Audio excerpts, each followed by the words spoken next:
Thanks to be back. I mean, it's good to be back. Thanks for having me. It's just a lot of fun being on your show, and I gave you my compliments before we got on the air. I love being on your show. We got so much information to pass on. There are a tremendous list of exciting developments going on right now. I mean, like global changes right now. I agree. And thanks for coming on the show and allowing us to hear all the information that you've gathered and what you're going to give us. But I wanted to start off with what's happening with Deutsche Bank and the European banks. Let's start off there and work our way through everything else. Now, we know that Deutsche Bank, they've been laying off people. Deutsche Bank is in trouble. They've been downgraded. The Italian banks, they're in trouble. I mean, are we looking at a cascading event here where this whole thing is just going to eventually fall apart? Hell yes. This is intertwined. This is ugly, and this is not fixable. We've got a situation now where Deutsche Bank is openly discussed as ready for a restructure breakup. And I don't think it's possible. When you do a breakup, you usually say, well, you got 7 parts and 2 of them are really badly impaired. We're going to find a new buyer for the 2 parts. We're going to restructure the debt for those 2 parts. You got 5 other viable systems, segments of the business. And we're going to go back and redo this and make the 7 all over again, and 2 are going to have a new face. That's not possible here. Deutsche Bank has about 7 parts and they're all dead. All of their business segments are dead. They're all insolvent, broke. They all have big, big negative values. Their stock is reflecting it. It's hit the single digits.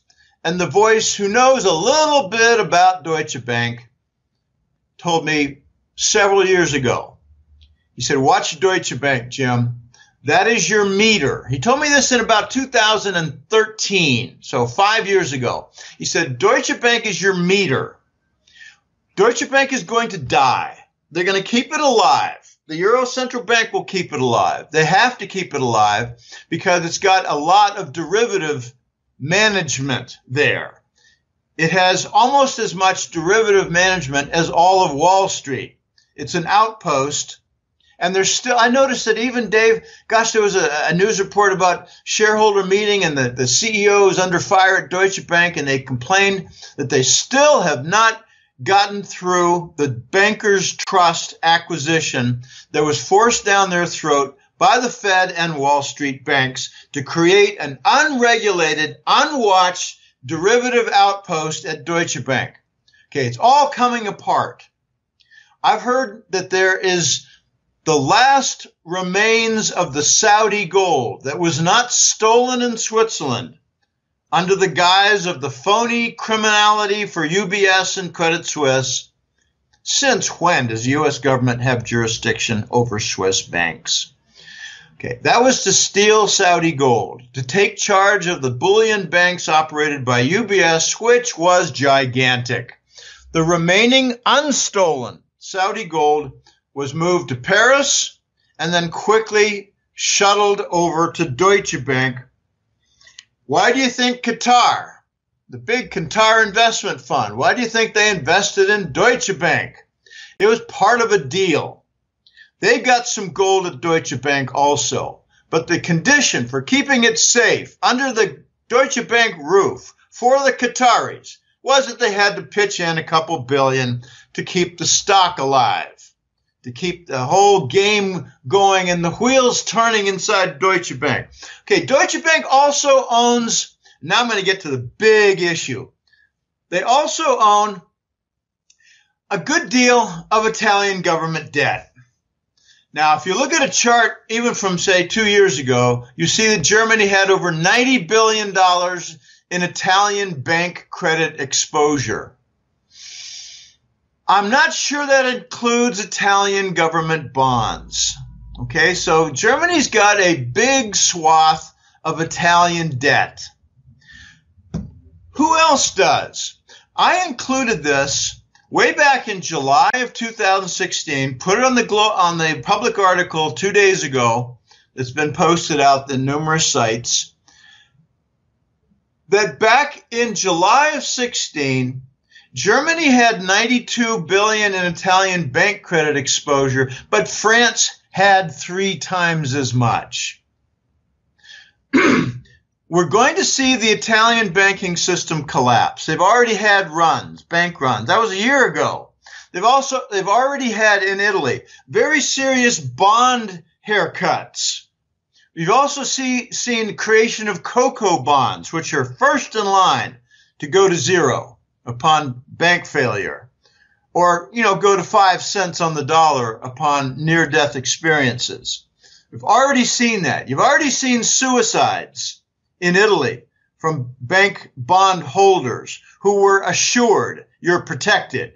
They weren't. They lost. They killed themselves. Okay. The Italians are coming up with something called the mini bot. I don't know exactly how they got the name, but I think of it as a new sovereign currency for usage on paying large tax bills and government bills like, covering the deficit. Okay. So a very high level, elite form of currency. I think it's going to eventually get converted with a devaluation into a new lira. Okay, there are others who say, oh, that can't happen. Well, a lot of things that can't happen have happened. Okay, when the Italians, who are facing severe political disruptions now, with defaults as part of the debate, as exiting the European Union as part of the debate, as creating a new currency as part of the debate. When this thing goes bad, when the big changes come about in Italy, when you do have tremendous structural disruptions with bank failures, it's not just Monte dei Paschi. It's like 4 or 5 banks. They're all dead. They're all just zombies. When this happens, you're going to see at least one German bank fail. And that's going to cause a contagion that will result in at least one other big German bank failing. And I think Deutsche Bank is the prime candidate for this trigger event. Commerzbank is often mentioned, Commerz with a Z, in Germany. They've got just too much exposure. But, here's where it gets nasty and dangerous. You can look at Italy, which is the 3rd largest economy in Europe, in the European Union. You can look at Germany, which is tightly connected now. The woes from Italy are having reverberations in Germany. The Germans don't want a default of the Italian government debt. They've got 300 billion euros of bad paper in the Italian banks. I'm talking about apart from their trillion euros of government debt. When this all happens, you're going to see a 3rd country enter the picture as part of the contagion, and that is France. It's very little mentioned in the press that the Italian banks and the Italian debt and the German banks, that is the crux of the problem. But they don't mention what the collateral damage is certain to be, not possibly. It is certain to be for Societe Generale and BNP Paribas. And they got a 3rd big bank there. It's called Crédit Agricole in France. And I kind of doubt they're going to get slammed as much as Societe Generale and Paribas because Crédit Agricole is largely a farmer's bank. They need money to plant the seeds, so they're granted the money and pay back at the harvest time. Okay, I know that's oversimplified, but I think that's the core of their banks as opposed to derivative management. And for the biggest French participant in derivatives, it's Societe Generale, Societe Generale. Okay. My point is that France is going to be severely harmed when all this hits ground zero, and I just don't know how it's going to play out. I just know that Deutsche Bank's going down. Italian government debts, I think, are going to be restructured. And at the same time, numerous Italian banks are going to enter failure. And notice that the Euro Central Bank is trying to stand down. They're trying to get out of the way. The Germans are trying to dump Italian debt. So you got the two biggest bondholders, both of Italian banks and Italian government, trying to back down with Deutsche Bank and the Euro Central Bank. I guarantee you there are big, loud discussions and arguments going on between Deutsche Bank and the Euro Central Bank, where they're trying to urge Draghi at the Euro Central Bank to keep this thing going and don't dump. Instead, buy the bonds that Deutsche Bank doesn't want to hold anymore. And instead, the Euro Central Bank is also dumping the same types of bonds. So when the two biggest players holding up Italy are both dumping, I say it's just a countdown. Okay, that's Italy. And the big question is, can they exit the euro? Can they get out of the union, and can they get out of the euro currency? Now, I had a rather naive perspective a year and a half ago regarding Italy and the euro. I thought, well, they'll just get out. They'll create the lira again. They'll devalue it, and they'll get some economic stimulus from suddenly Italian wine, cheese, shoes, and clothes are 30% cheaper. There'll be a lot of buyers, even in Europe, even in the United States. There might be some buyers in China for those fine Italian products. They do have fine Italian products. But, it was naive, Dave. I learned some things. If the Italians back out and they reintroduce the devalued lira currency, and by the way, a lot of shops, stores, and restaurants everywhere in Italy have two different items on your bill, the euro and the lira. They never quit with the lira. So they kind of planned to go back all along from the start, probably because they knew that Goldman Sachs helped them to falsify their application to meet the Maastricht Treaty requirements for entry into the euro. What did Goldman Sachs help them do, Jim? Well, they changed a lot of the debt and made it look like a currency swap. And that's exactly the domain of expertise for Goldman Sachs. And they weren't the only country that did that. Spain did the same thing, also with Goldman Sachs. Why is Goldman Sachs not shut down as a RICO crime syndicate? Because they're running the U.S. government Treasury Department. Okay, this is all going to end. And when they do come up with a new currency, Dave, it means the euro has to be reformulated. They don't just continue with the other ones keeping stride. They have to have a meeting and create the new ratios and make a new agreement for the euro to continue.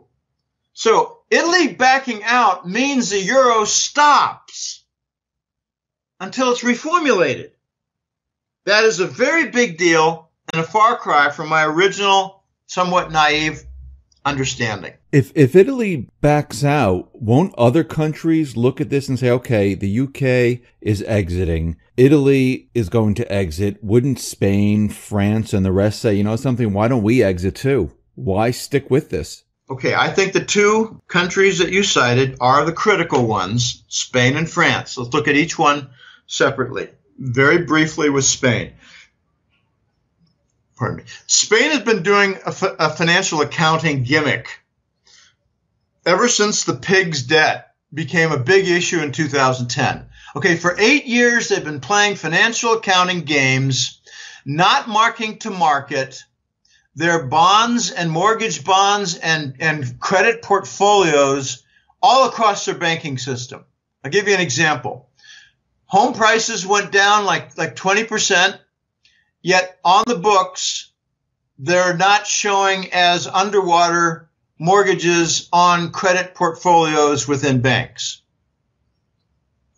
Okay. Well, it means they got false accounting in the banks. Well, that's okay if the government says it's okay. All right. That's their problem. Well, Spain is starting to come out from that because shareholders are demanding proper accounting, and they're going to get their wish, and they're not going to like what they see. Okay, you're going to have some bank failures in Spain, and it's going to be a mess, and all this delayed from phony accounting is going to result in actual accounting and bank failures and big problems and bank restructures and a whole lot more. And amidst all that, I think they're going to want to go back to their peseta currency. Okay. In Mexico, they got the peso. All across Latin America, they got pesos. Even in Costa Rica, we got a currency called the colon, which is the name of Columbus. But the slang word for the colon here is the peso. How many pesos is that, Jim? Oh, you mean colon? Yeah, peso. Okay, the Spanish are going to go back. It's just a matter of time. And when they do, they're going to devalue and enjoy. The Spanish, just like the Italians, are going to go back to their original currencies, the peseta and the lira. They're going to devalue and enjoy a nice little boost from a devaluation. It's going to mean that they'll be able to suddenly compete better than the Dutch, than the French, than Luxembourg natives and businesses. Okay, the devaluation is going to be a stimulus. It's going to be a price discount. That's what currencies are. Price. Okay, that's Spain. And that, in addition to Italy, will force the reformulation of the euro currency. Okay, now France. Okay, when Italy experiences its financial crisis at a new level, at an accelerated contagion and breakdown, the Germans are going to have their problem, and the French banks will have their problem. The French did something a few years ago that was very clever. Very clever.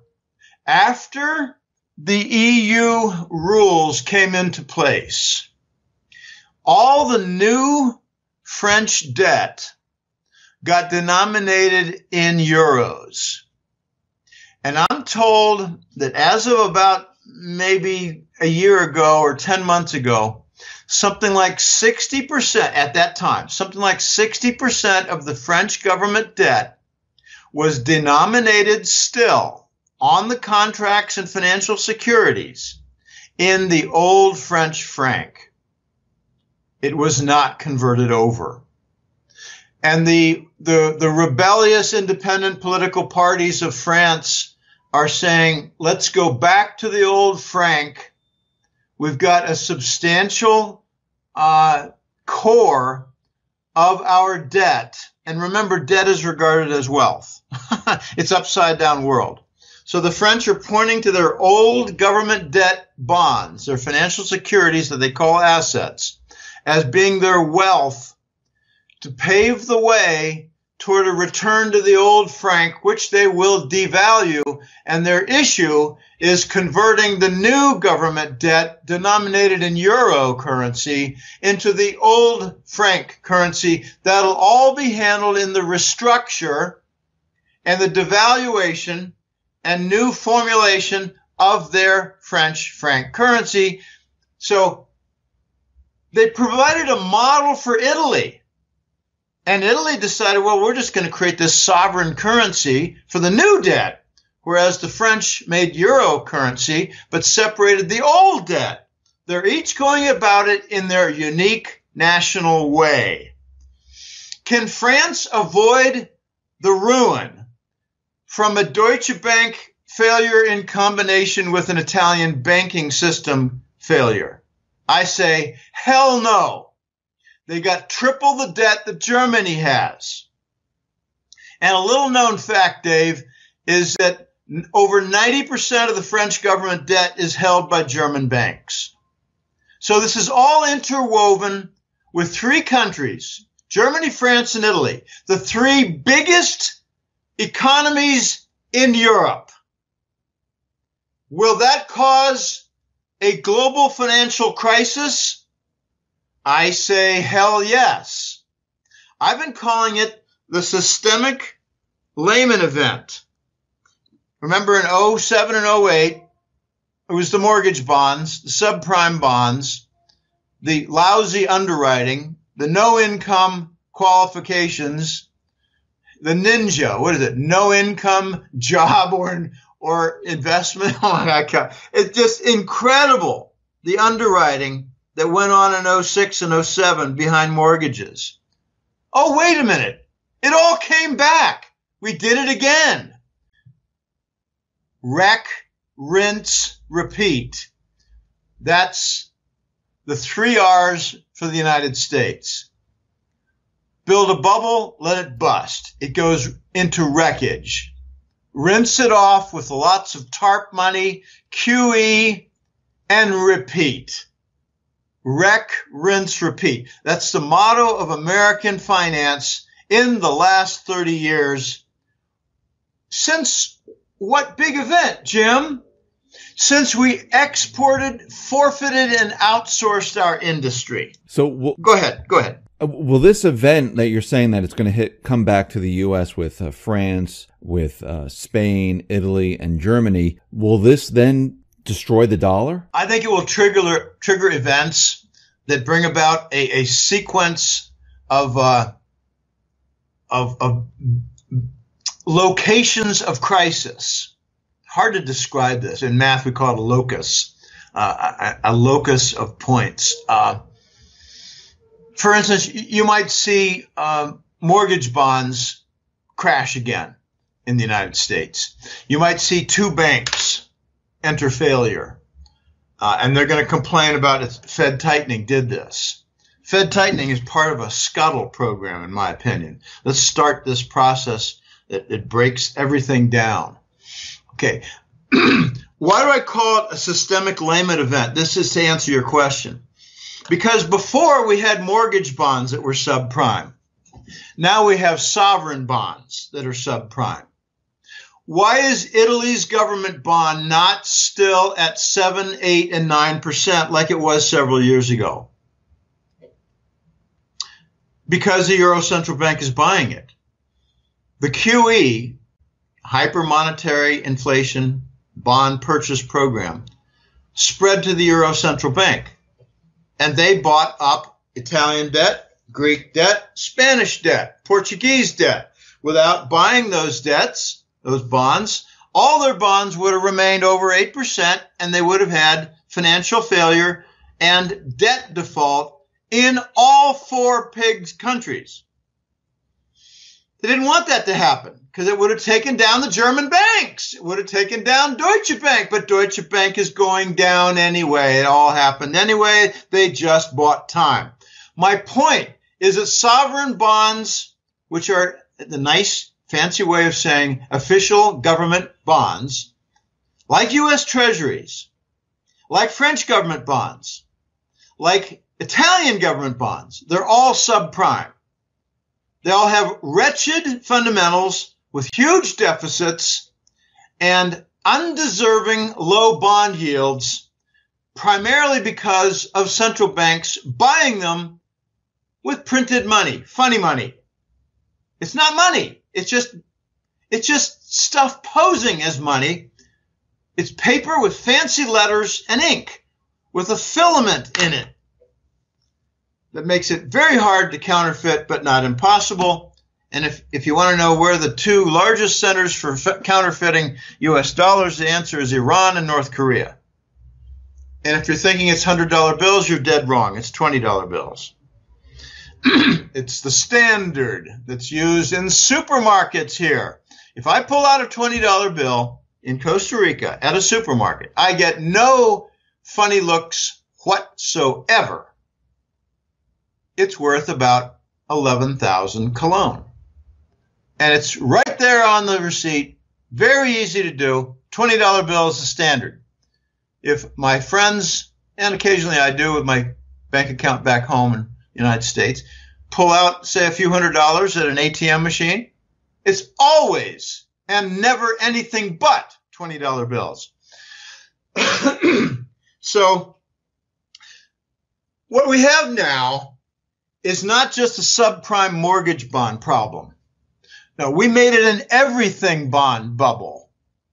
It's mortgage bonds, it's student loan bonds, it's tranches of automobile loans within asset-backed bonds.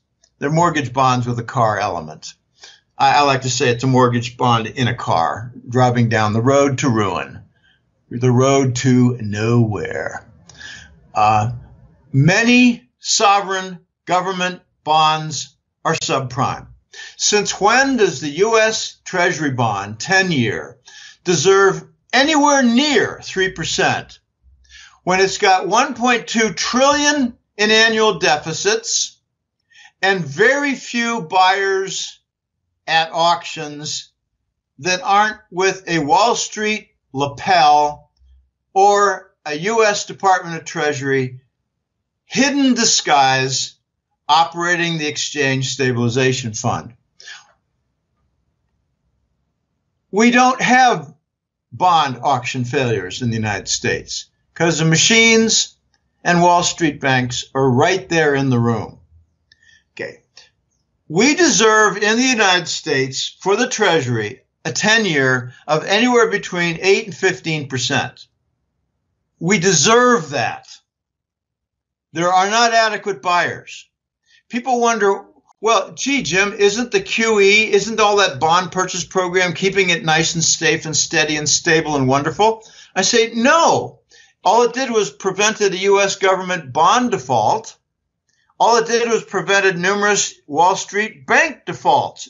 It provided the liquidity for the Wall Street banks and liquidity to fund through African and South American style debt monetization, the U.S. government debt. How do we finance the $1.2 trillion in annual government deficits for the U.S.? Printed money and machine-generated derivatives called interest rate swaps. If you want an education on that, sign up for Rob Kirby's newsletter. He explains it well. It's short-term bonds, coupon versus standard, versus long-term bonds, coupon versus standard, work the differential. And what they've done now with raising interest rates is to remove the free cost, the zero-cost input feeder system to the interest rate swap derivative. It's no longer free money on the low end and a bond purchase on the upper end. That's why you have a lot of games going on behind the scenes every time they raise interest rates at the Fed. The first time it was, well, let's dicker with the repo rate and cancel out the interest rate hike. The second time it was, well, let's rejigger the excess reserves from the banks and we'll kind of nullify the interest rate hike. Now what they're going to do is just stop the interest rate hikes before they explode the entire derivative machinery.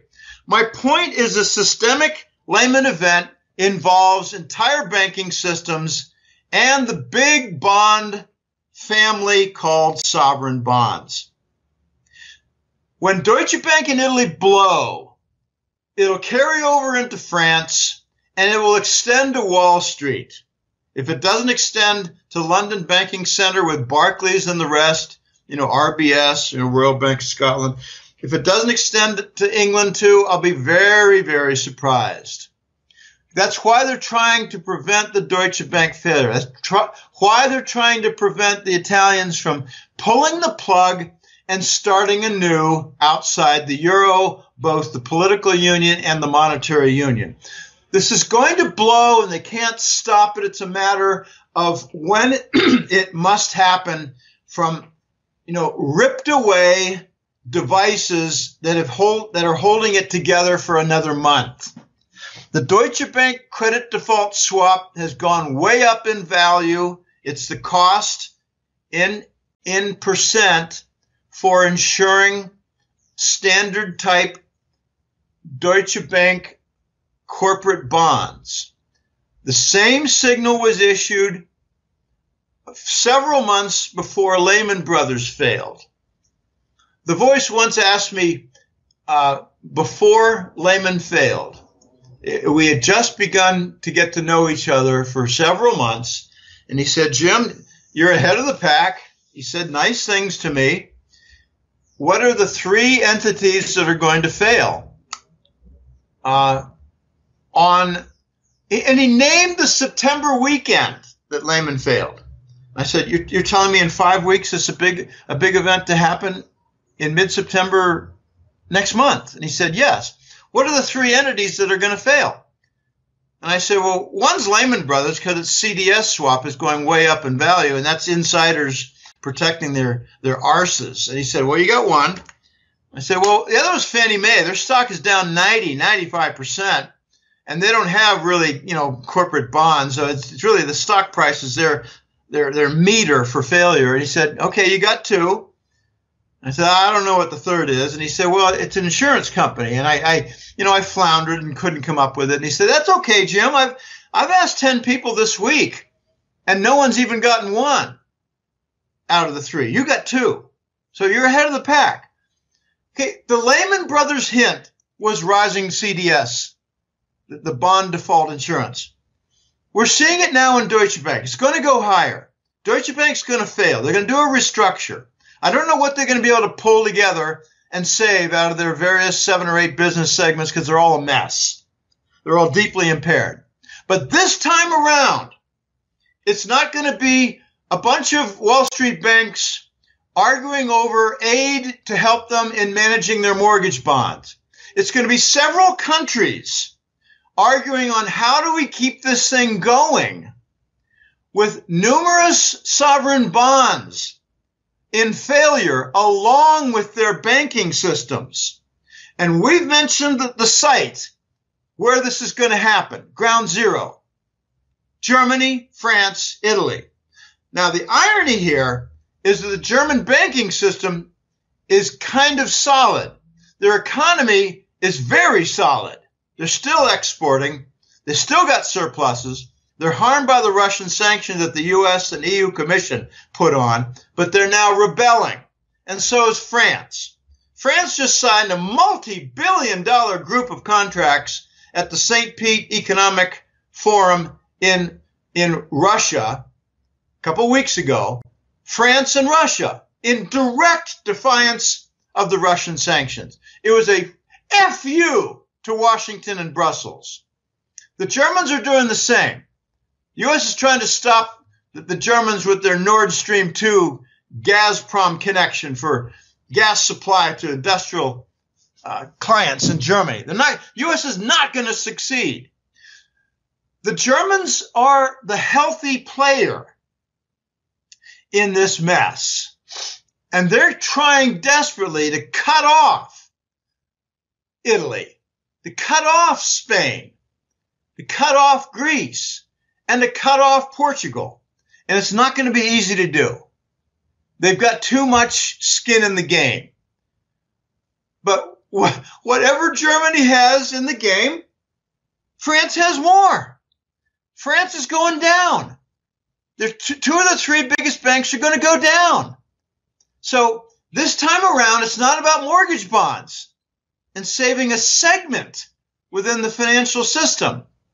Now it's saving the core nucleus of the financial system. And this is where I think we're going to see a lot of new developments, Dave.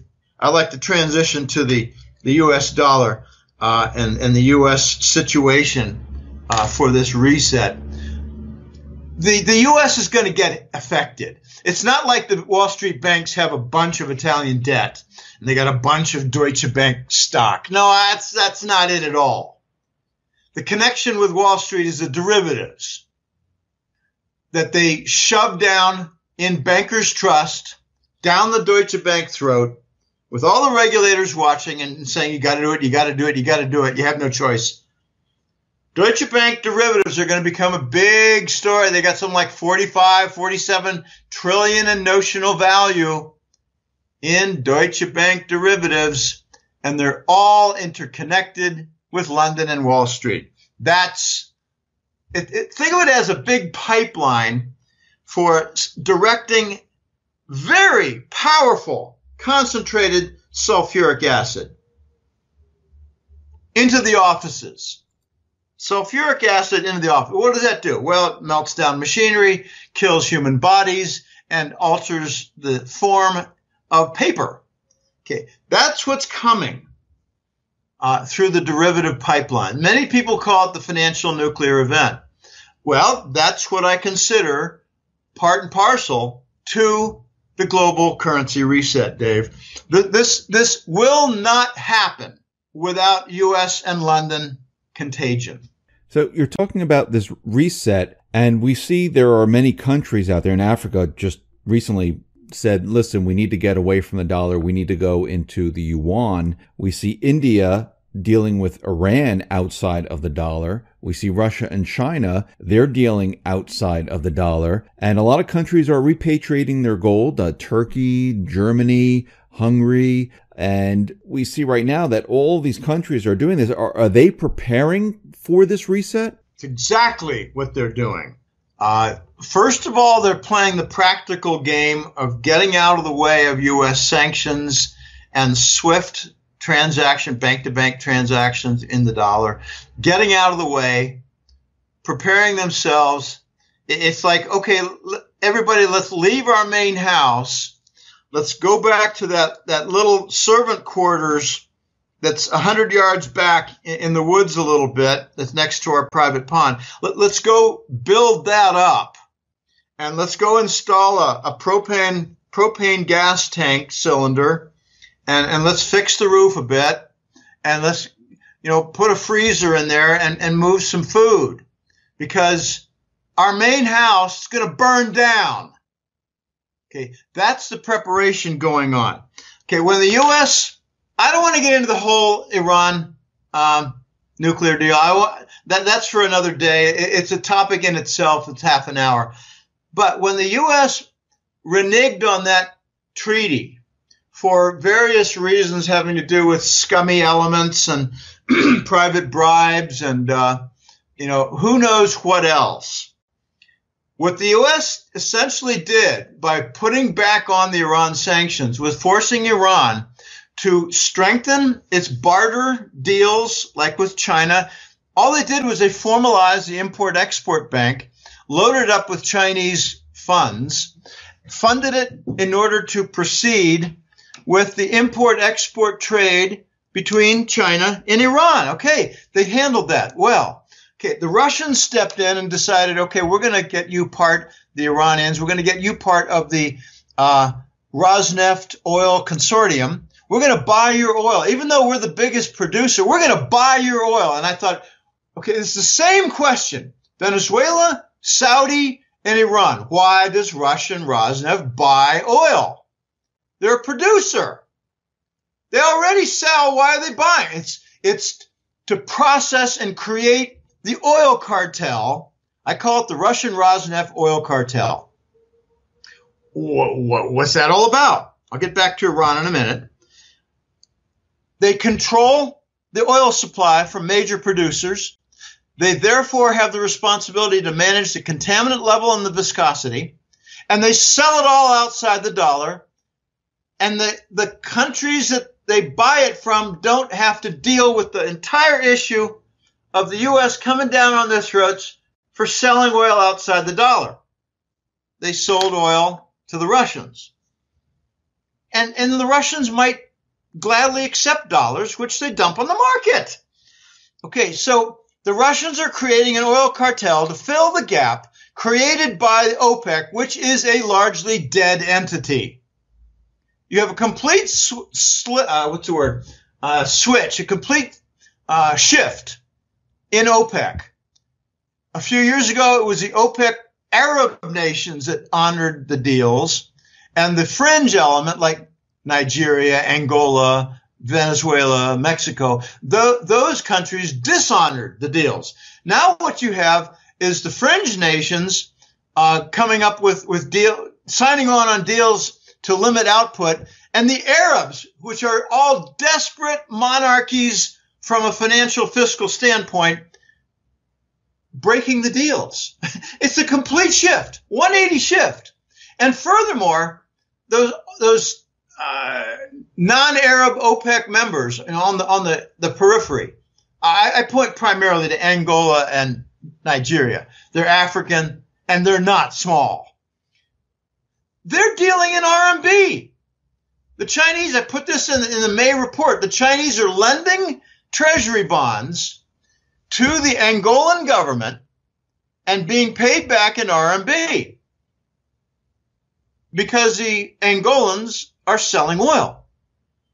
Oh my gosh, the Chinese are very clever in how they're dumping dollars in treasury bonds. Okay, Iran is developing two main cords, the import-export funding with China and the Rosneft oil consortium with Russia. They're also creating pretty healthy deals with India. And Iran has earned the support on a continued basis with many European nations, which are saying, we're going to salvage the nuclear deal. We're going to continue with it. We're going to develop our ties with Iran commercially. We're going to honor our new contracts. And the only one that backed out so far is the globalist cabal corporation called French Total. Take a look at their board members and you probably find, buddies of Rothschild and the most tarnished of the globalist elites. Okay, they backed out and a Chinese energy company, CNPC, took over the French Total operations and they got a deal. Fine. Qatar has also got Chinese deals. Qatar is already selling oil and gas to China in RMB. So when the Saudis do it this month or next, they won't be the first. Qatar is the first.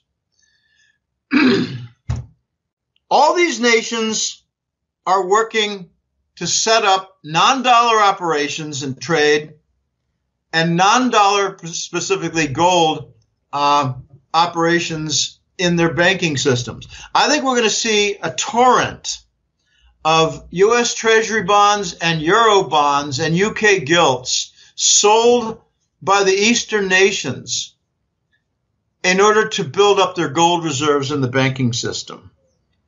And almost the hilarious concomitant event, meaning same time, is that the European banks are going to load up on gold also and just not tell us about it.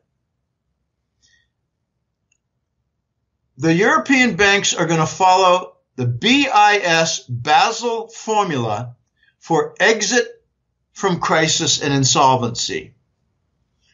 I put in the Hat-Trick Letter newsletter a couple months ago, might have been March, a very nice piece about an interview from a very astute consulting group called For the Forest Through the Trees, FFTT.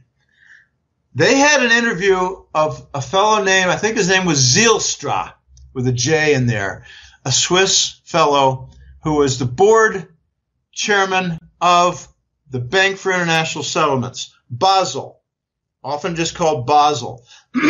So the Basel board chairman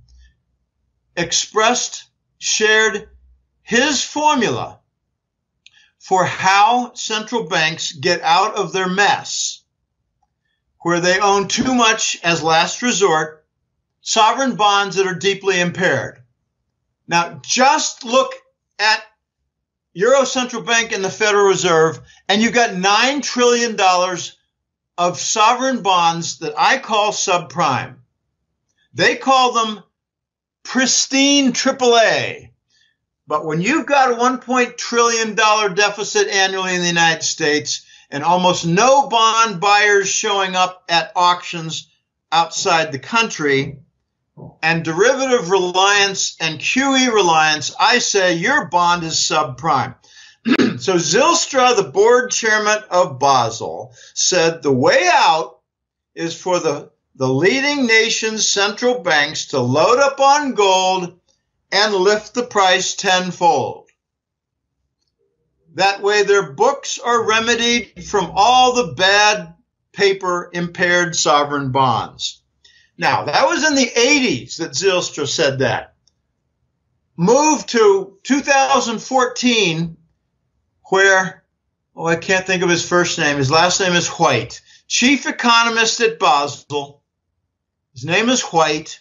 And he said, we've got a crisis. We've got the central banks now in Europe and the United States and elsewhere, all loaded up with impaired bonds. And the way out is for causing a financial crisis and then announcing late in the game that gold will be the solution, a return to the gold standard, and the major central banks will have loaded up with gold to enjoy the tenfold increase in price and therefore get themselves out of the insolvency jam. Okay, that's a solution in the West. The solution in the East is much different, where they simply move to gold payments and instruments related to that for trade. And that's why I think a very big trigger coming up is the Chinese are going to announce a gold trade note. There might be some Turkish participation in supply. I think the Turkish are going to have a participation in the BRICS gold platform that is taking shape now. And if you think the Turks don't know anything about gold, you're wrong. They got 1,000 years of history. Just take a look at the Ottoman Empire. Now, whether or not it failed, I think it failed economically and militarily because they outsourced their weapons development. Okay, that's a different story another day. The Turks know gold. I think the Turks might even enter the BRICS alliance. I mean, like BRICS with a T at the end.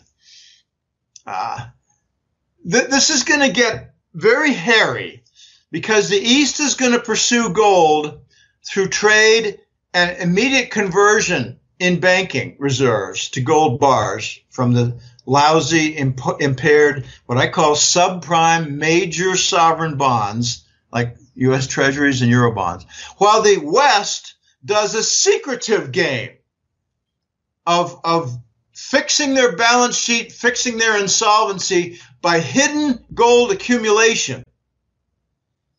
And it's going to get very exciting because a lot of insiders are going to start moving big amounts of money while the COMEX breaks.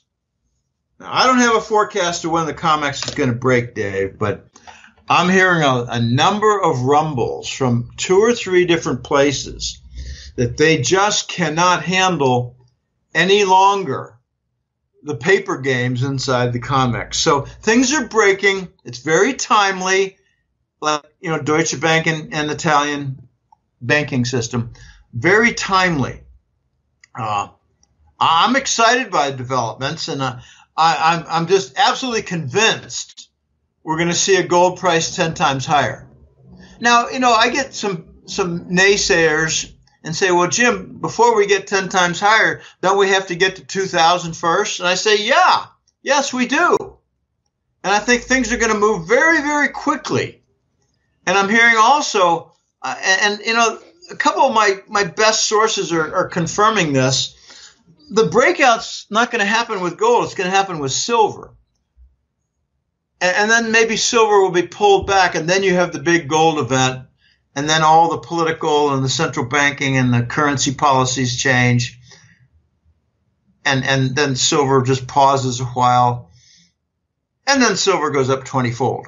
That's kind of how I think it's going to play out. But, that's a very rough script, Dave. Jim, let me ask you, you're talking about these nations and central banks accumulating gold. We know Russia and China, they accumulated a lot of gold. And it sounds like they're getting their gold back and they're preparing for a reset. What about the U.S.? You did mention something about some type of secret gold or something like that. I mean, we know that Mnuchin was, in Fort Knox, he held up a gold bar proving that we do have gold. But do we have enough gold to weather this reset that is coming? Oh, boy. Very, very tough questions. What Mnuchin held up was a tungsten bar with gold plating. Now, back in the Clinton administration, up to up to the year 2000, there was a massive project underway to convert just about all, not all, but just about all the central bank gold at the Fed, convert it to tungsten bars.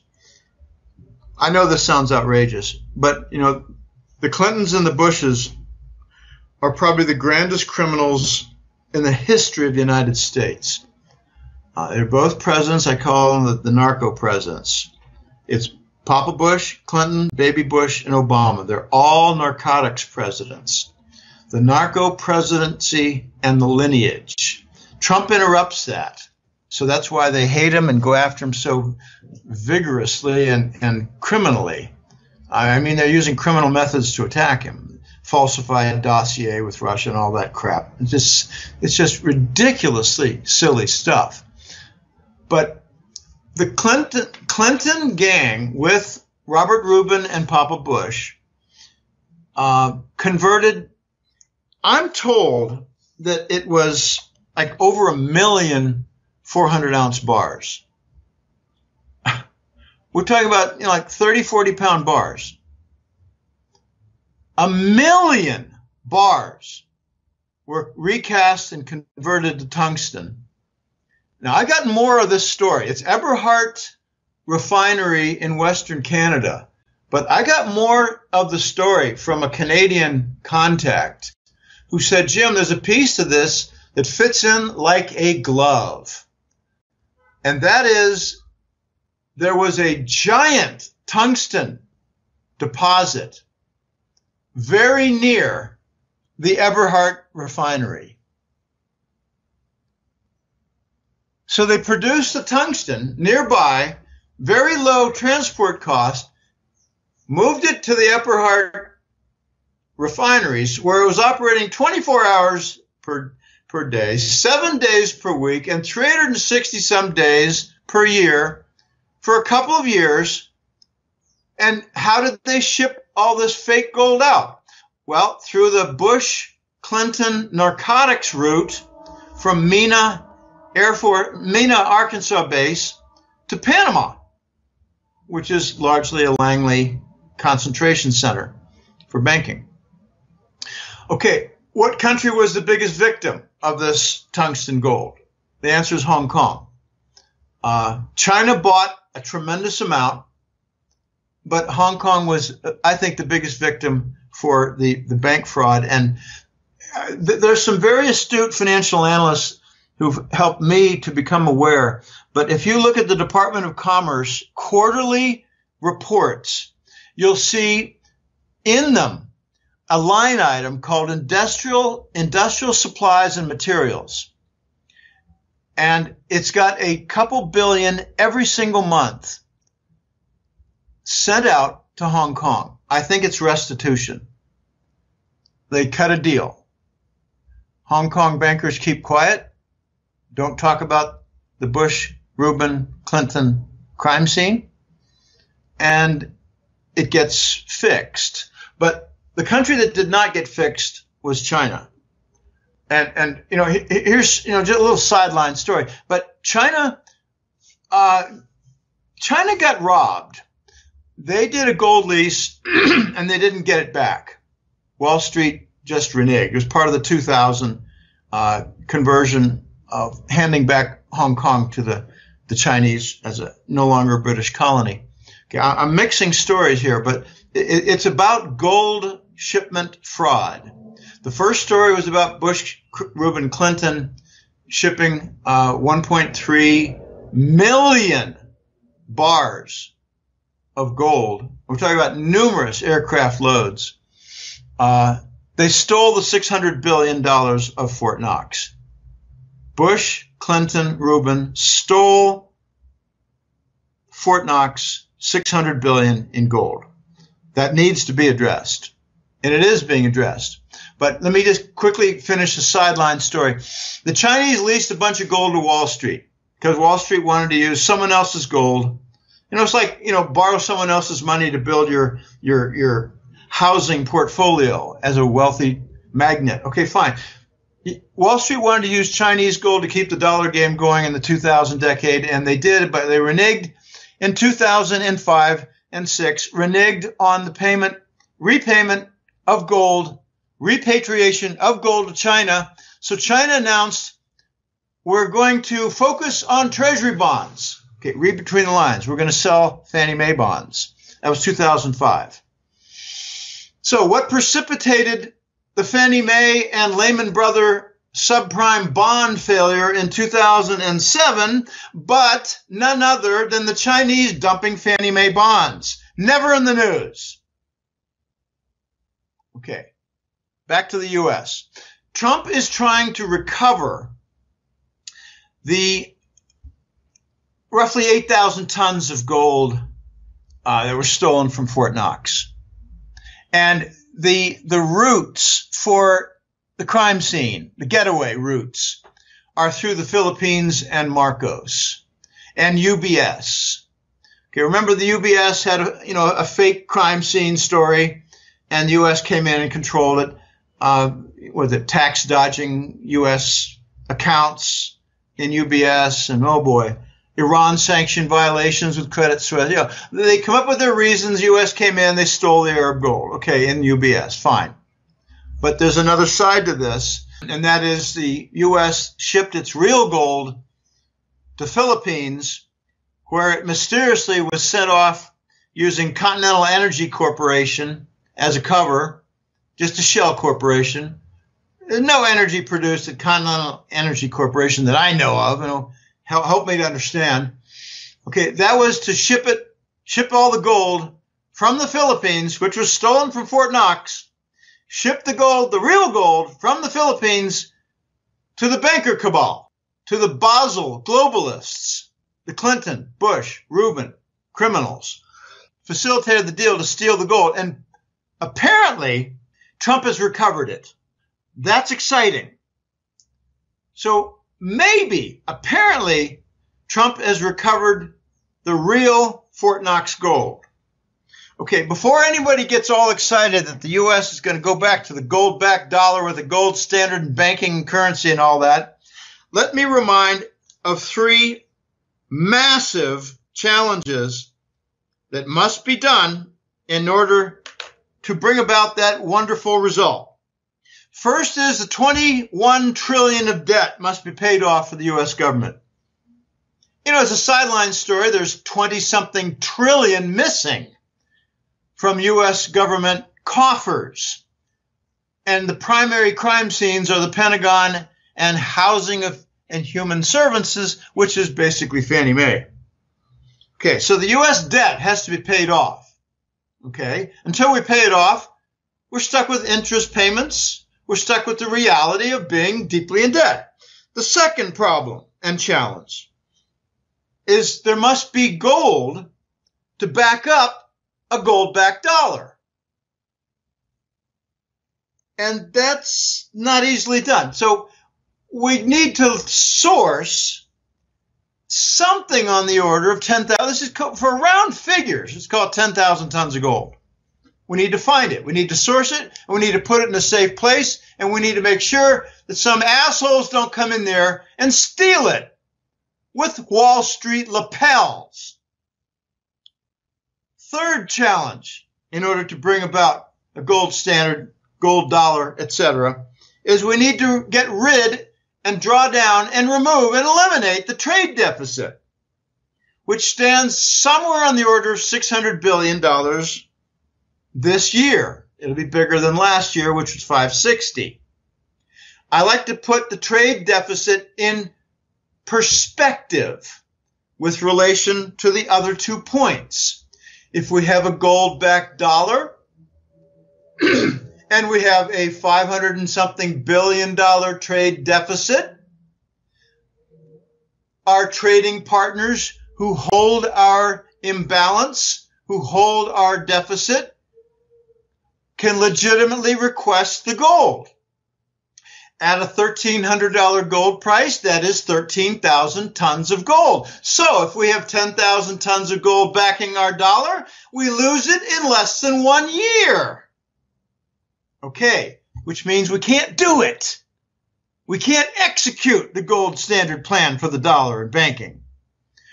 Some naively, I think, like simpletons say, but Jim, you don't understand. We're a big oil producer. We got the strategic oil reserve. To which I tell them, have you ever done a calculation on what its value is? Or did you just stupidly assume, like most American financial observers, that it's all good? They say, no, I haven't calculated. I say, I have. It's worth $8 billion. So if we go to the gold standard and we say, no, we're not going to forfeit our gold, but we're willing to forfeit our energy reserves, well, we can start with the Strategic Petroleum Reserve and say, well, we need 80 of them. We need 70 of them in just the first year. So we lose 70 times our Strategic Petroleum Reserve in just the first year. Therefore, we cannot do it. I heard as part of this gold recovery and the Wanta controversy being settled, it's being worked out now. It's just extraordinarily difficult and reveals the criminality of Bush, Clinton, Rubin, Paulson, former Goldman Sachs CEO, and all the misdeeds involved with that. And they didn't steal the funds. They hijacked them to steal the interest.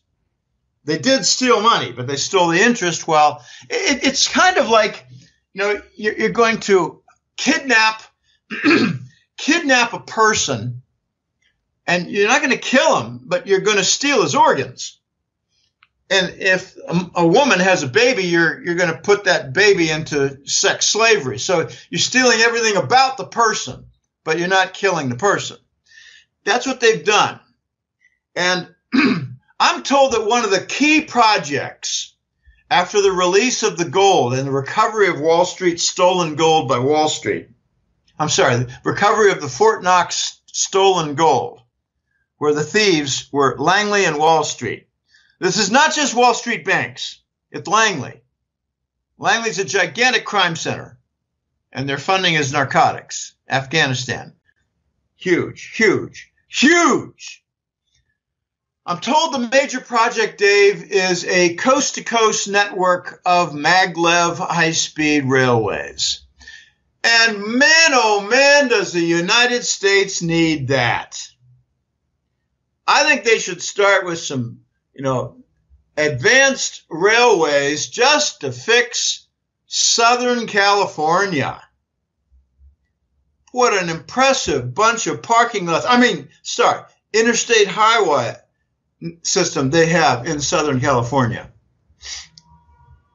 Parking lots. Nice clover leaves. Move along at 3 miles an hour. Thanks, Mr. Rockefeller. Mission accomplished. Complete dependence on fossil fuel, gasoline and diesel. Meanwhile, China, I've got 2 friends who visited China, Dave, in just the last couple of years. They both came back unbelievably impressed with the railway system, intercity and within city. You go to a big rail center and you got 10 trains connecting 10 cities. And you move out, and before you know it, you got over 150 miles an hour. Where can you do that in the United States? So we're the most envied nation in the world? I don't think so. Certainly not from a transportation standpoint. So the big project for getting the U.S. back in line, and I'm all in favor of this, is a network of coast-to-coast maglev high-speed railways. Now, I don't know if that's just going to be passenger, or maybe it'd be lower speed with some freight, to move products. But the United States needs to improve its distribution system, both of people and products. And, Trump, to his credit, talked about $1 trillion infrastructure set of projects on his campaign in 2016. And he's never talked about it since. I think because There are a number of reasons for this. You could get cynical and say, well, you got bought out by the Wall Street bankers. You got bought out by the bad element, warmonger, military complex. Okay, fine. And evidence was the increase in the military budget. Fine. Evidence was not pursuing the Wall Street bankers for criminality. Fine. I understand all that. But what you could point to instead was he did an immediate audit and found out the United States did not have any gold, that it was all stolen by Bush, Clinton, Rubin. And he began finding the trails. He began going to Philippines and Indonesia, and he entered the war. I mean the gold war, where they shoot down planes that are moving gold and come up with a ridiculous story as cover.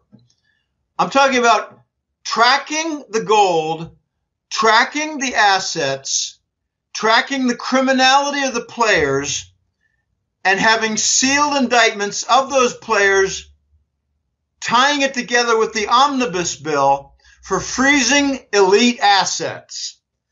And it's taken Trump a lot longer than he thought. I think it's going to take him most of his four years in the first term. Okay, we're now a year and a half into the Trump presidency, the first term. I don't know how long it's going to be before serious progress is made for recovering the stolen gold of Fort Knox, for announcing who the criminals were, for recovering assets through RICO seizure that could include Disney World. I'm talking about very serious deeds as part of the cleanup process. He calls it cleaning the swamp, draining the swamp, whatever. Fine, it's all the same thing. It's recovering the stolen wealth from the United States. Imagine an individual company like IBM saying, someone stole our entire treasury asset. There'd be an uproar. But when it's for the United States, there's no talk. The entire Fort Knox was stolen. The primary victims were China and Hong Kong. The movement was to Philippines. The complicit agent was UBS.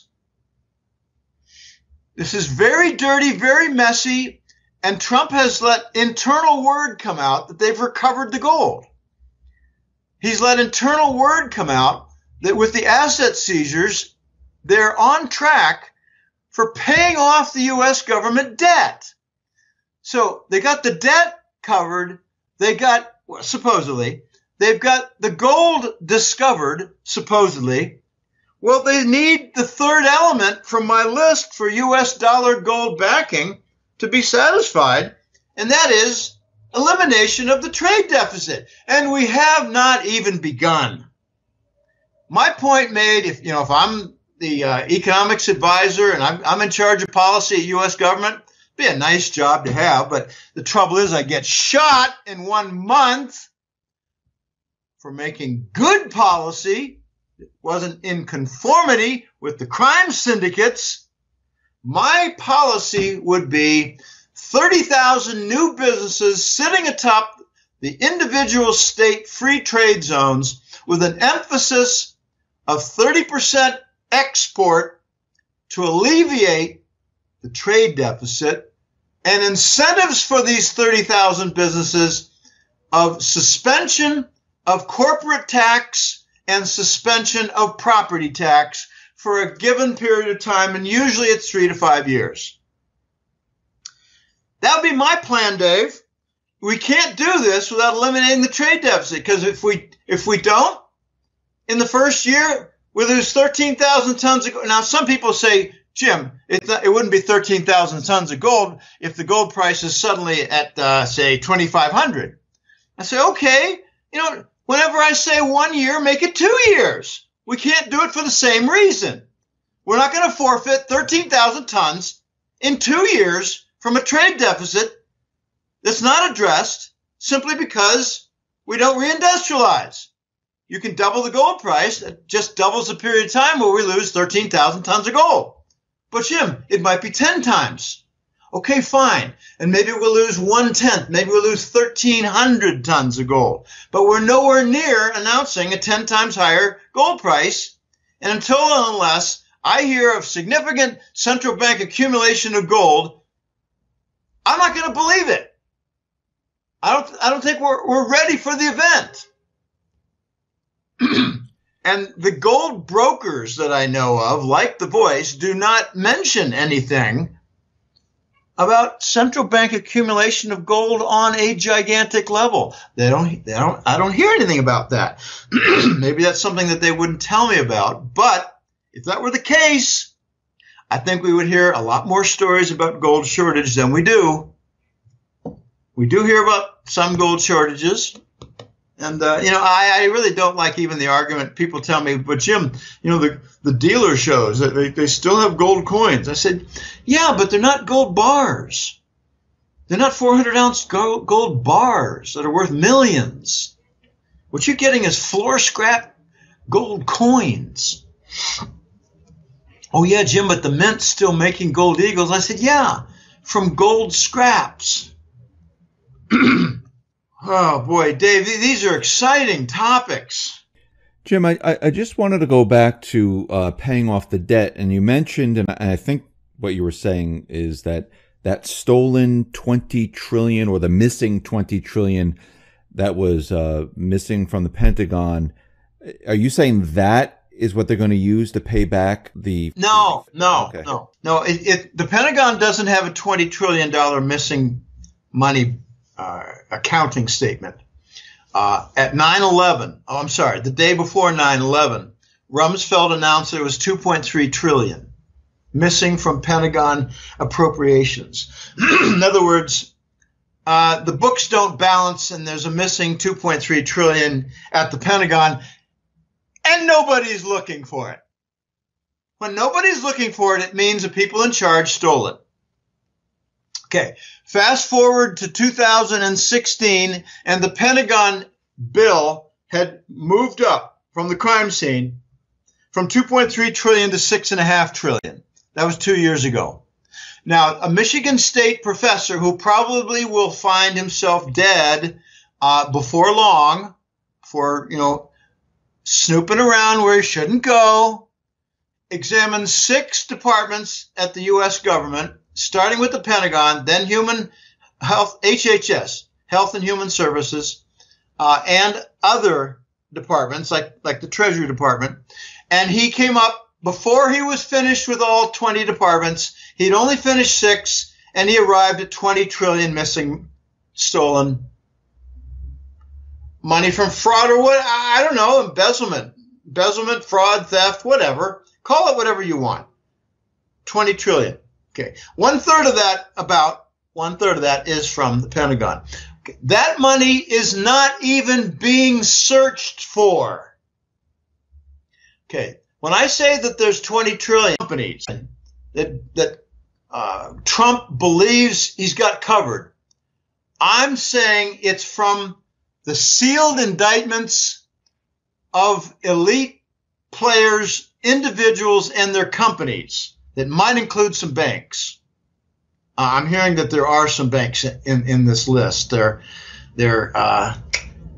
banks without a proper license and authenticity.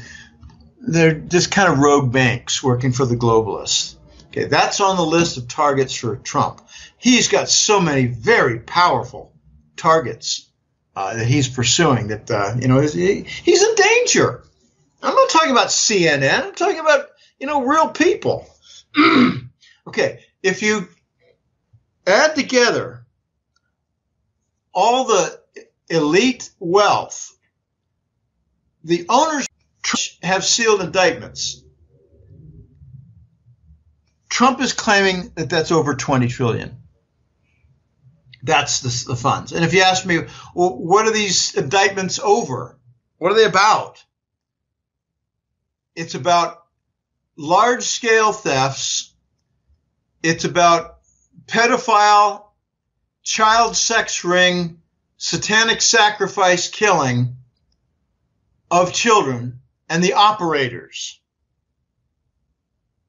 Now, you had some important resignations in the Congress in the last year without adequate explanation of their resignations and withdrawal from political life. You also had some significant executive resignations. I don't want to mention names or companies, but there are several of them.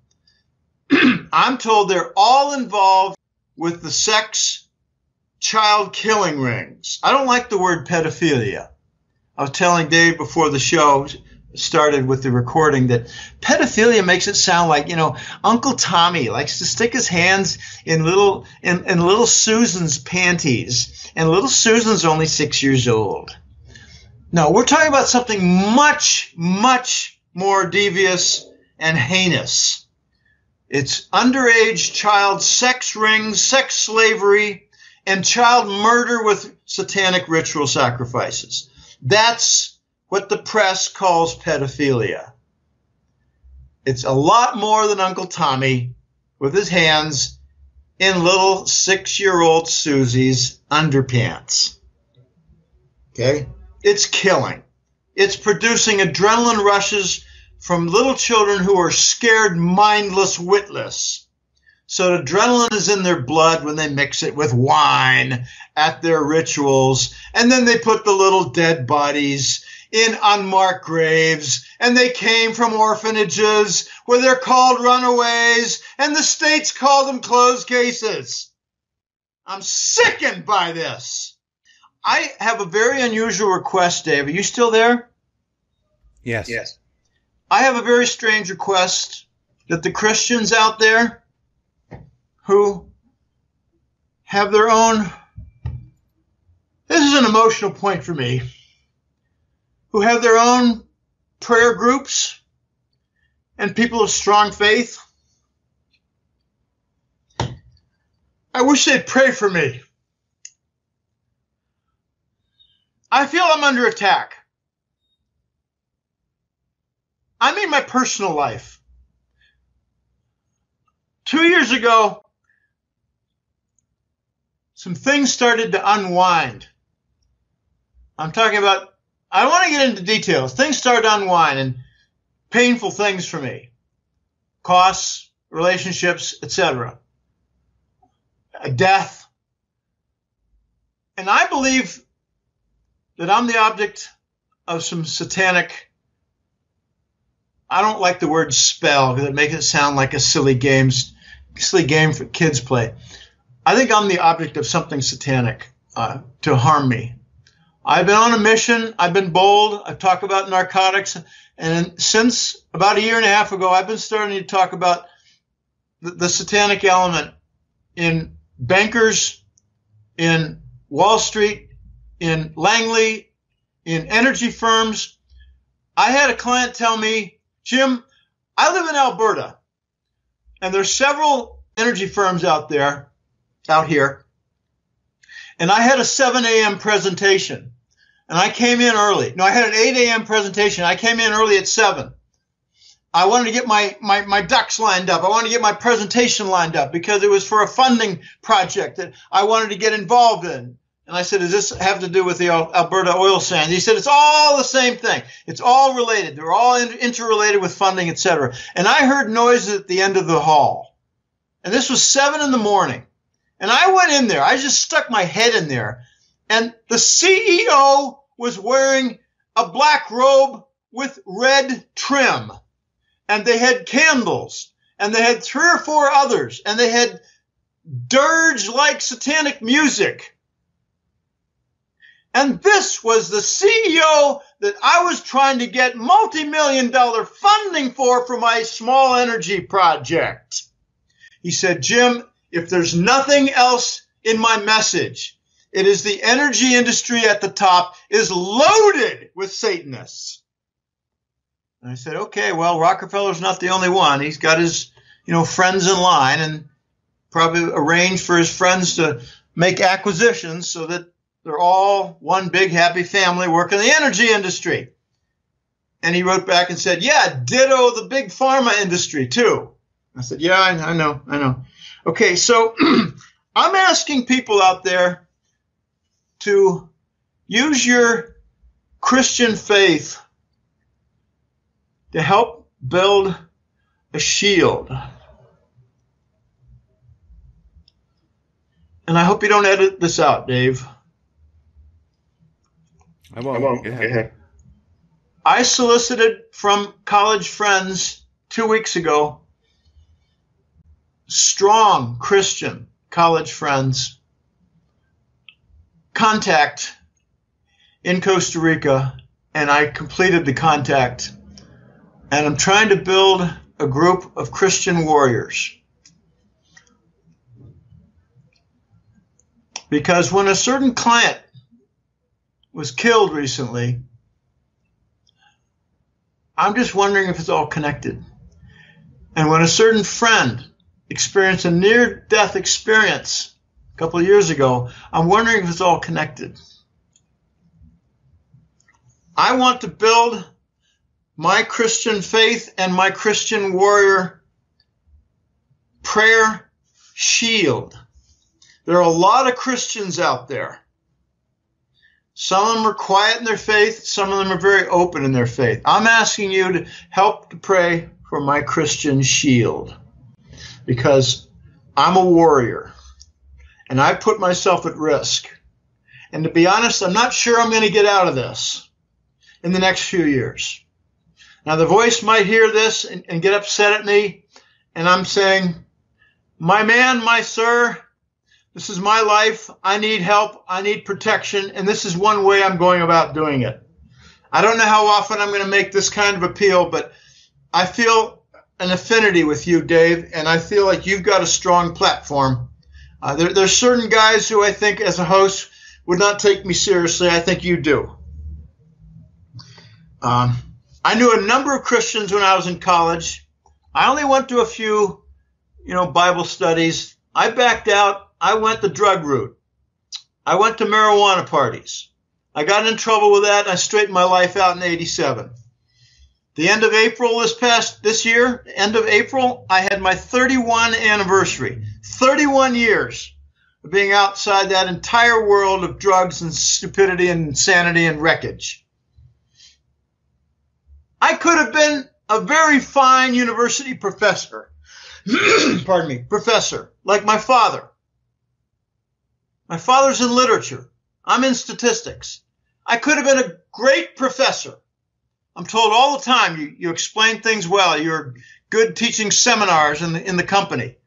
I've done 100 seminars in companies. But I went the drug route.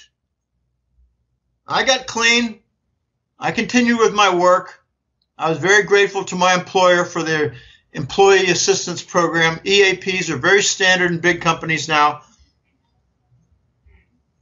April of '87, I went to rehab in Spofford Hall, New Hampshire. It was an exciting time. I came out. I pursued my faith a little more deeply, made a number of Christian friends. Some of them I have kept to this day after '88. But my college friend I appealed to because he's involved in a church with his wife in a role. I don't want to mention names or states or anything. They're just strong and they help me, and I've got now a small group forming, and it's exciting. It's uplifting. It's like a breath of fresh air. And, I just say to my closest friends here, we're going to think positively in the power of Jesus to stop these Satanists. They're incredibly entrenched. They're super wealthy. They control the press networks. They control the energy companies. They control big pharma. They control Wall Street banks. They control much more than that. They control Monsanto. They control Halliburton. They're trying to wreck the earth, as they like to say, to make hell on earth in Satan's service. Now, I went out on a limb there, Dave. I don't have much more to say. I've got my little stone duck. I got my little peluche, a little raccoon on the wall, and I've got my faith. And I want to get out of this reset and the aftermath. I want to get out of this in one piece. I've helped a lot of people. I've awakened a lot of people. I got a gift 2 years ago from a client that shocked me to my core. It was a big batch of silver coins because he said, Jim, you helped me to save my entire financial structure, and I went the right route, and it's going to be safe. I've sold my share of a company that I helped found, and this is my gift to you. A gift. Pretty sure he's a Christian too. I don't talk about my faith much, but I got saved from a world of drugs in '87. It messed up my career, messed up my family, messed up my marriage, messed up my finances. And I like to think they actually told me in rehab. It was an interesting day that day in group therapy. It was a very smart group therapy leader. She said, Jim, have you ever thought that you could have had a very successful and outstanding career as a mathematics statistics professor in a fine university? I said, I hadn't thought about that. Thank you for making me aware. I'm not a publishing scholar in statistics. I'm a publishing analyst in gold and finance and economics. So my dad makes fun of me at times and said, Jim, well, you don't really have a resume of publications because it's just in gold. What would you say to that, Dave? I say I appreciate everything you've done, and I appreciate your work, and I appreciate what you've been doing, and I love your work and your interviews and your letters, and I followed you from the very, going way back. I listened to you, and I was happy to have you just come on the spotlight and actually be a guest. So I want to say thank you, and I appreciate it. Well, I appreciate the kind words and compliments. My main question, though, was, do you think publications in the gold journals, the online gold journal, do you think that qualifies as a resume item? I absolutely do. Absolutely. What I do is I put it on my resume, but I put the Gold Eagle and the Gold Seek index of my articles as the resume item, whereas my father, I'm not making this up, my father with his literature, my father has 20 pages stapled to his resume of his official publications with fine elite journals. I don't have anything in the Journal of American Statistical Association, JASA. My professors did and do from Carnegie Mellon. I've got one publication of my thesis. It's in the Journal of Applied Probability in England, and it's co-written by me and my Carnegie Mellon thesis advisor, my PhD counselor. And I'll be eternally grateful to him. And I keep in touch, but not much in the last few years. He actually retired recently. And he said, Jim, if it weren't for my father's million in, a couple million in inheritance, I probably would keep going. But, I think I'm just going to do a little consulting and no more work at the university in faculty work, teaching, coursework. No more PhD and master's thesis work. No more course teaching. He said, I just want to continue with a little bit of the research I had, some exciting area. He was trying to model the human brain from a stochastic process state function transition framework. Very interesting. I thought, my gosh, that sounds like a very difficult task. And he said, well, I got lots of data. I said, I think you probably got more data than you got models that have been proven to be correct and predictive. He said, well, you got that right, Jim. But, I could have been a university professor like my dad. My dad's in the who's who. And he's not real proud of me for my work because he calls me unpatriotic, Dave. We're getting, kind of personal here, but this is real. This is real. When you're a gold analyst, finance economics, you put yourself on the line. When you expose the corruption with the dollar and banking and economic false statistics, you put yourself on the line. And when I went in college and got diverted into the alternative world of hippies, I even went to some Northern Vermont Grateful Dead hippie conference fairs. What is it called? The Bread and Circus, I think. No, yeah, I think Bread and Circus. Anyway, very, very fun. Lots of weed. Everything's got. But I was. That was the late 80s, and I was drug free. I was like three years drug free. I didn't take anything. I went there, had a good time, and drank apple cider and bought things and watched the shows and listened to the music. I like Grateful Dead. They're not my favorite, but I like Grateful Dead. But I could have been a university professor. And then I might have had my opinion solicited on an economic standpoint for the legitimacy of gold, and I would have had a university behind me, and I would have been possibly fired. Like the Brigham Young University professor did when he, as a civil engineering professor, talked about how the World Trade Center went down from demolition. He was immediately fired.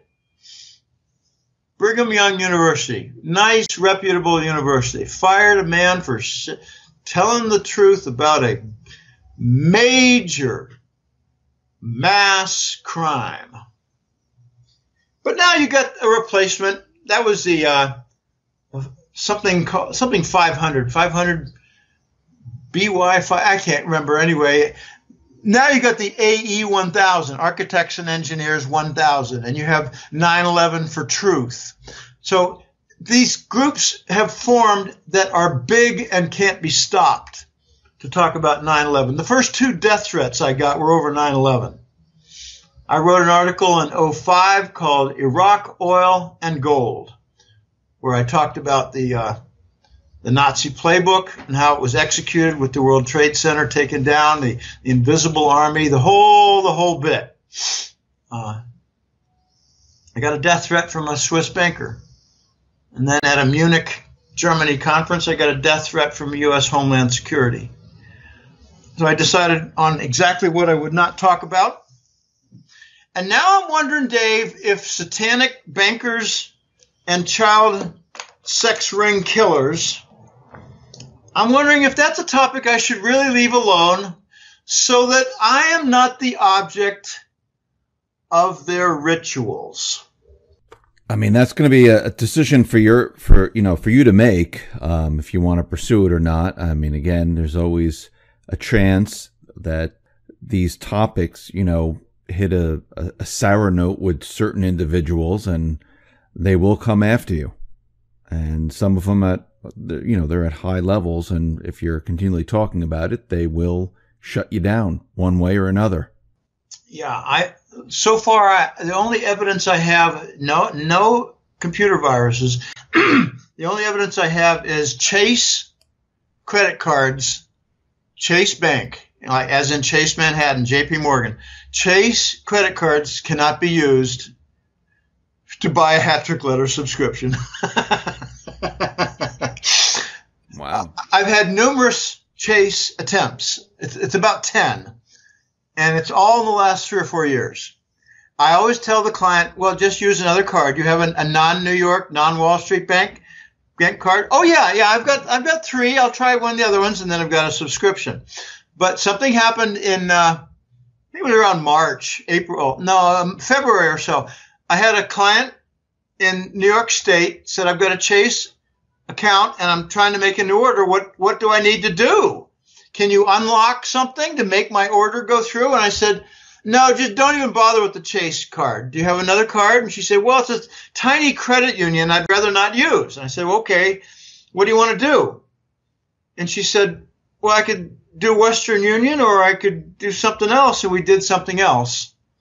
And she said, just to make sure everything's coochie-coo, I'll make it 2 years. So she made a 2-year subscription, got me the money. I found a way through a friend, and that's what I had to do because of Chase. But, you know, I got a couple other clients who say, Jim, I use my Bank of America card. That's not a problem. I said, okay, but that's not really Wall Street. It's Bush, but not Wall Street. I got another client who says, Jim, I used a Citibank card and no problem with that. And I said, okay, good. So maybe it's just Chase, because of all the banks that I pick on, I think JP Morgan's probably the number one I pick on. I revealed how JP Morgan went bankrupt and sold their headquarters to Chinese property conglomerate. I let it be known how I figured out with Rob Kirby how the Chinese took over the headquarters complex for JP Morgan and probably had an IRS income tax mega bond. It was part of the collateral to securitize the gold lease that we reneged upon. And as a result, JP Morgan lost its headquarters to the Chinese. So I pick on JP Morgan more than the others. Goldman Sachs is disgusting. I pick on them also, but probably rank number 2. It's interesting. I think I'm going to tone back on the Satanist stuff, to tell you the truth. But I'm just going to say deep criminality, and you know, if you want to read further, read about their pedophilia, and you know, go a couple layers deeper. To, I mean, QAnon has been very popular out there in the alt media. QAnon has warned that the revelations are going to shock the nation to its core. Yeah, that is true. And he or she actually said, there's controversy whether it's a woman working in the intelligence agencies, but he or she said, QAnon said, it's going to be a whole lot deeper than people expect. It's a whole lot deeper than simple child molestation, as I said, and it's going to involve a lot bigger cross-section of our leadership. And QAnon actually said probably a good 30 to 40% will not believe it because it's so ugly and so deep and so heinous. I think Hugh Hefner of Playboy was killed by these people.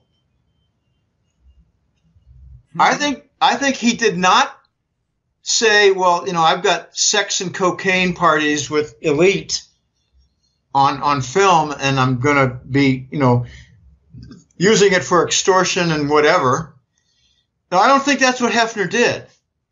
I think Hefner just let it be known that he had a library, and they killed him to take control of the library through the lawyers. If you want a massive crime scene to take advantage of, you got to kill somebody. True. And from what I've heard, Hefner had at least 20 very powerful people on film. I mean, like in the sex act, maybe with minors, with booze and drugs, and lots of exposure.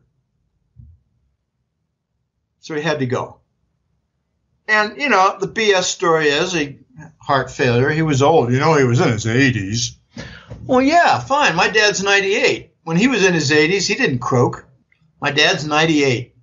Well, it's fantastic, but if you ask him, he'd say, well, Jim, you know, it takes me 5 minutes to get out of a chair, so it's not so fantastic.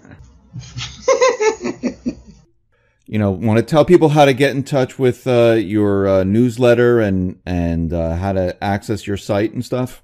Yeah, let's just keep it brief. I don't want to go on about final elements. It's www.goldenjackass.com. Started in April of '04. I'm looking at month number 170 that was just finished in May. We're now in month 171. It has a free web page, pardon me, called the public domain web page. On it, you find interviews and public articles. Just had a public article this week about trigger events. I think it's very interesting. You can identify now some potential trigger events toward releasing the gold price and advancing the gold standard. And it involves, Deutsche Bank and Italy as primary events as a trigger. But I don't do interviews on a second repeated basis unless a link is provided, which means I tend to get a series of interviews with links if they do well. And Michael Pinto, if you're listening, I'd like to be on your show again. Just thought I'd throw that out. There's also the newsletter. These interviews and public articles have two purposes. One is certainly a public mission. I don't like the word education, but it's a public mission to inform about what's going on because the major press is full of lies. I like to say it's 80% full of lies, whereas the alternative press is 80% truth.